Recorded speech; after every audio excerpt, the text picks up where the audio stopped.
again to Real Talk with your girl Natoya Perkins.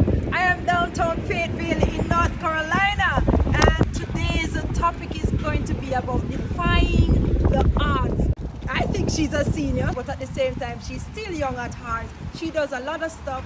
She is very vibrant in her church. She does so many things. She's a mother, a wife, and so many other things to other persons. A grandma. She's going to share her story about what life had offered her and what life is offering her now. Stay tuned with us and you will hear what she's about to talk about today. Life is good. If it's the first time you're joining this channel, like and subscribe and share it with somebody else. Stay tuned. We'll be right back.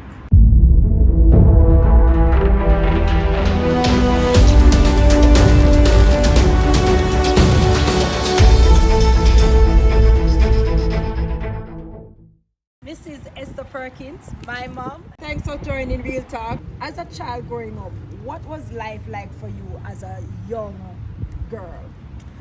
Well, as a young girl, take it from beyond 9. I remember living in the country. You know, as children, my sister and neighbors next door, my father was a farmer, and so we had a farm, gongo peas and all those things. So when we were there alone, we would pick the gongo, put it in condensed pan, and we would cook our own pot. And so we had that as children. I remember once my sister was supposed to look after us while our mother was gone, and she wouldn't cook the cornmeal.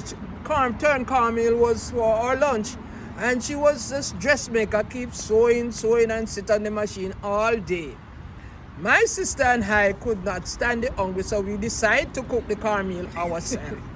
And so we put on our pot and the wood fire with the 3 stones, and we put on our pot and we throw the bag of cornmeal into the pot.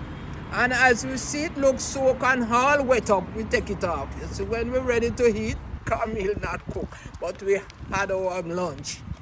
And so it was. And then one day, to our surprise, our mother came and said, we're going to town. Can you imagine we're going to town? But she did not want the district people to see us leaving. And you know, donkey and hamper. And so my mother put my sister into one hamper and I in the other. And we take the back bush. And away we went into the hamper basket into Kingston. Wow. And so that was my childhood. And it was exciting. And coming to Kingston, man, meet up on some friends and light. They used to call it light and stick those times when they have the light posts. And so new house, new life in town. And we met up some friends, man. And Jackson, we had a lovely time. We had good time. And we make fireworks and used to jump over the fire and all those things. I'm 71, but they are as clear as crystal in my mind. When I can remember some things, those things does not leave my mind. And so we enjoy. My father was a landmaster too, you know.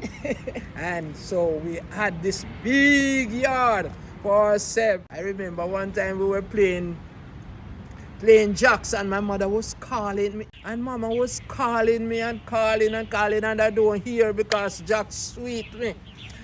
And when she call and don't see me coming, she came round the corner. When I look, I see she come in with a basin of water. And I turned my eye and saw her and I took off. But she dashed the water and it licked down one of my friends. So there are a lot of childhood memories. These are the good ones and the exciting ones. But there are others that are not so nice. Now, I want you to tell us, you talk about your childhood days. Now, talk to us about when you were a single young girl. Talk to us about being single. Coming up, you know, I was a teenager going to high school and thing. And, you know, blackheads. You see the children them bleaching now, don't take it, believe says. It's a long time. Long time. Because I would buy me Nadinola because I was a craft person. So I have my own money and when I take out a little of the shop because my father have shop now and make big house.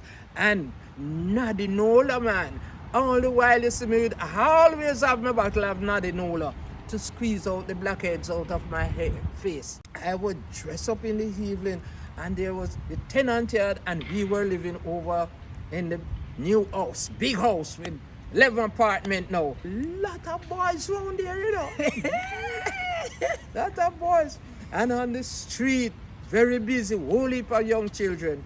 And when evening come, I would put on my clothes and I go and buy all my crepe, you know, and walk, and every evening I would put on and go on over the tenant yard. So what we see young girls and young men doing now is not now, it's just it's not starting. now, it's long time.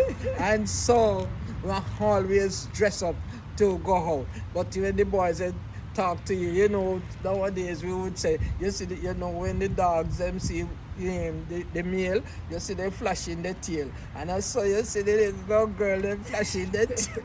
And so I joined the group to dress up in the evening and go out and walk just to hear the boy them say hi.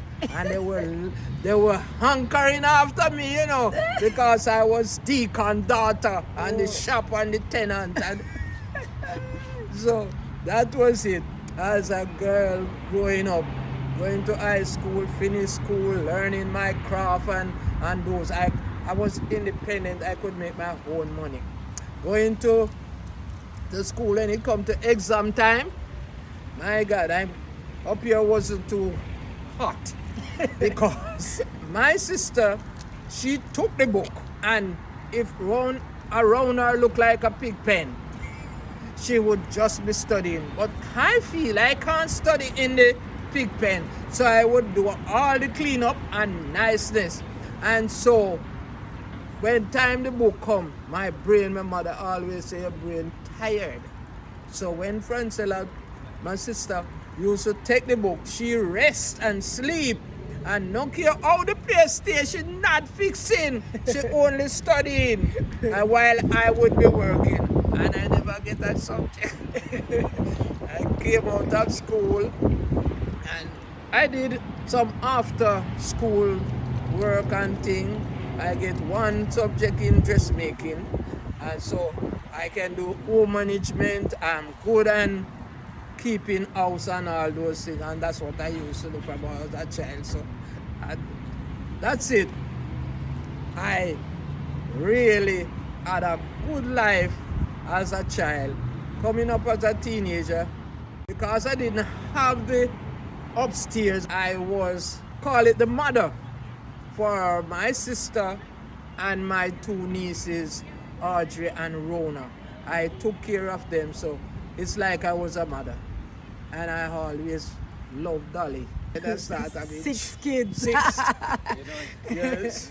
Yes, so here we are talking to Esther Perkins. I want her to share one more story, and she's going to tell us now when she meets the handsome fellow. That's my dad, and his name is Linford Perkins. He passed away a few months ago, but she's going to talk to us about her husband and how they met, to talk about your wonderful romance. Romance, I had a lot. I remember as a teenager, there was this Chinese shop that had 2 boys, the older one and the younger one. And this younger one used to love me, but I did not understand because we weren't grow like, we flash our tail and thing, but we never know how romance would be. And this Chinese man, the woman, the mother, the father, and all of them love me.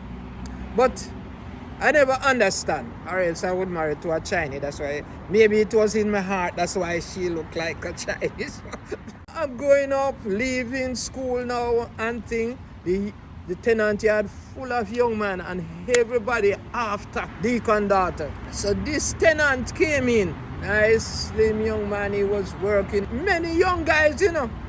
And I tell you, this young man, he used to come to the shop, and every evening he come to buy and all those things and so on. And so one day, he saw me coming over the tenant yard because my sister was living there. So you know, I make it my point of duty to go to the tenant section. I never like men holding up to me, you know. And so one day, while we were talking, and he run and hug me up, and that turned me off. And he said, I want you to be my girlfriend. I said, I don't have a boyfriend, I have a husband. And I tell you, from that day, this man would never leave. And he keep talking and he keep coming. And he keep talking and he would buy all when he don't have any money. He come into shop same way. And he keep buying, and I present myself in the shop all the while because I was like the shopkeeper. And so it goes and goes and goes until it starts reach my head, then it starts reach my heart, and I start looking out. So we would go to work from 6 o'clock in the morning, come home in the 2 o'clock, and I was knitting. I make sure, because as a housewife, I make sure fix everything. I cook, I clean, I do everything to me 2 o'clock. And I would sit on the veranda and keep knitting away in the time to see him turn the corner. And as it turned the corner, oh, you feel the butterfly.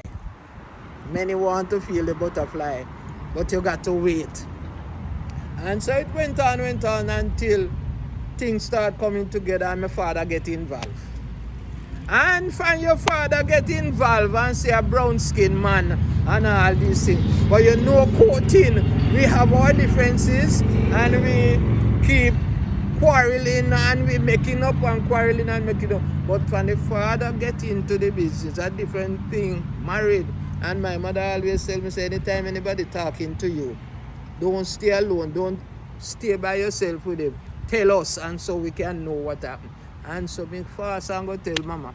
And I tell you, when Papa dip him nose into it, it was a different thing. I start seeing things that I never too happy with and trying to draw away. But trust me, the man, Mr. Israel Hansen, take up the wedding in him hand, you know. And so he and this man start to make the plans and all the plans until what? It all come true. Wedding and the 29th, all the dates set. All the dates set, and I'm 19 years old. And the date was set 29th of June 1969. And this girl born the 30th of June 81. That was it. Of the love life of Esther Perkins. Wow. Now, all those persons who are out there seeing Esther Perkins, didn't hear her story, yes, they go on like say, where the young people them going through now, they shouldn't be doing it, but see her testimony, finally on Real Talk, they talk the story them, Nadi Nola. And now, how many kids do you have now? 6 beautiful, 3 girls and 3 boys. 6 beautiful and handsome kids. I want you to stay tuned with Real Talk for next week episode. We are going to continue the conversation about this lady. See you next week on Real Talk with your girl Natoya Perkins and Other perks. remember to subscribe, hit that bell for notification for the upcoming videos of Esther Perkins Defying the Odds. Bye.